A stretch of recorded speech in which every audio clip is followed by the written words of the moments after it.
ఓం సదాశివసమారంభాం వ్యాసశంకరమధ్యమాం అస్మదాచార్యపర్యంతాం వందే గురుపరంపరాం.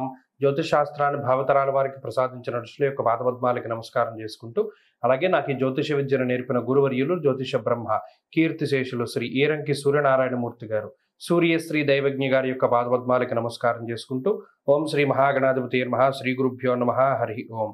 వీక్షకులందరికీ నమస్కారం. మిథున రాశి వారికి ఈ వారం మిశ్రమమైనటువంటి గ్రహస్థితి గోచరిస్తూ ఉన్నది. అనుకూలించేటువంటి గ్రహాల యొక్క సంఖ్య పెరగకపోయినా ప్రతికూలించేటువంటి గ్రహాల యొక్క సంఖ్య పెరిగింది. ఇది కొంత ఇబ్బందికరమైనటువంటి విషయం. ముఖ్యంగా మకర సంక్రమణం జరిగిన తదుపరి అష్టమ స్థానంలోకి రవి యొక్క ప్రవేశం జరుగుతుంది కాబట్టి దుర్దోష శత్రు సంవాదో గమనం యథా అన్నది శాస్త్రం. మరీ ముఖ్యంగా అనుకూలించేటువంటి గ్రహాలు ఏమున్నాయి? దశమంలో ఉండేటువంటి రాహు ఉన్నారు, వక్రించినటువంటి గురువు ఉన్నారు, చంద్రబలం ప్రధానంగా ఈ వారంలో అనుకూలించేటువంటి గ్రహాలు. మరి ఈ అష్టమ రవి వల్ల అనుకోని ఆకస్మిక ప్రయాణాలు, నిజానికి ఒక దేశంలో ఉండేటువంటి వారు వేరే దేశానికి ప్రయాణం చేయవలసి వచ్చినప్పుడు, సరే ఈ ప్రయాణం అవదో మనకేం కుదరలేదని వదిలేసుకున్నటువంటి సమయంలో మరలా ప్రయాణానికి వెసులుబాటు దొరుకుతుంది. అలాగే ఈ మిథున రాశి వారి యొక్క ప్రయాణ సమయం చాలా కష్టసాధ్యంగా ఉంటుంది. చాలా ఇబ్బంది పడి ప్రయాణం చేయవలసినటువంటి పరిస్థితులు ఉన్నాయి.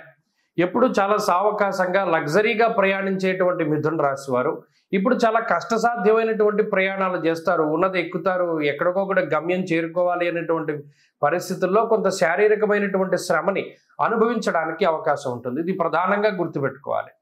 అలాగే డబ్బు ఎంత ఖర్చు పెట్టినా రావాల్సినటువంటి ఇవి సరిగ్గా రావు. అంటే మనం పలానా ఇంత డబ్బు ఖర్చు పెట్టాం కదా, మనం ఇంత సుఖపడాలి కదా, కానీ అది సరిగ్గా లభించదు.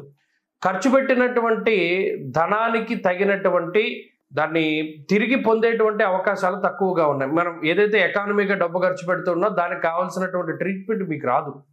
ఇది ఒకటి ఇబ్బంది పడేటువంటి విషయం. ఇక ఆరోగ్యానికి సంబంధించినటువంటి విషయాలు కొంత ఇబ్బంది పెడుతూ ఉంటాయి. మరీ ముఖ్యంగా వాతావరణ మార్పు, నీళ్ల మార్పు, ఇటువంటి వాటి ద్వారా వచ్చినటువంటి చిన్నపాటి సమస్యలు. అయితే వాటిని చూసి మీరు ఎక్కువగా భయపడేటువంటి పరిస్థితులు ఎక్కువగా ఉన్నాయి. ఎందుకంటే ఇక్కడ ఆత్మవిశ్వాసం లోపించేటువంటి స్థితి అష్టమ రవి యొక్క భావం.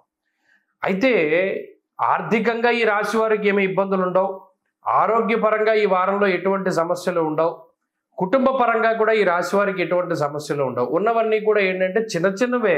ఇలా శరీరం అలసిపోవడం, డబ్బు ఖర్చు పెట్టడం. సరే డబ్బు ఖర్చు పెట్టినా కూడా మనకి కొన్ని రకాలైనటువంటి సౌకర్యాలు, సదుపాయాలు సరిగ్గా దక్కకపోవడం, దీనికోసం వాళ్ళతోటి ఏదో ఒక తగువ పెట్టుకుంటూ ఉండడం, ఇటువంటివి ఎక్కువగా ఉంటాయి. అలాగే ఇంకొకటి ఏంటంటే సాటిస్ఫాక్షన్ అన్నది ఉండదు. ఇది ప్రధానంగా ఇబ్బంది పెడుతుంది. ఈ చిన్నపాటి సమస్యలు ఈ వారంలో కొంత ఎక్కువగా ఇబ్బంది పెడుతున్నాయి తప్పితే మేజర్గా సమస్యలు ఏవి కూడా ఈ రాశి వారికి లేవు.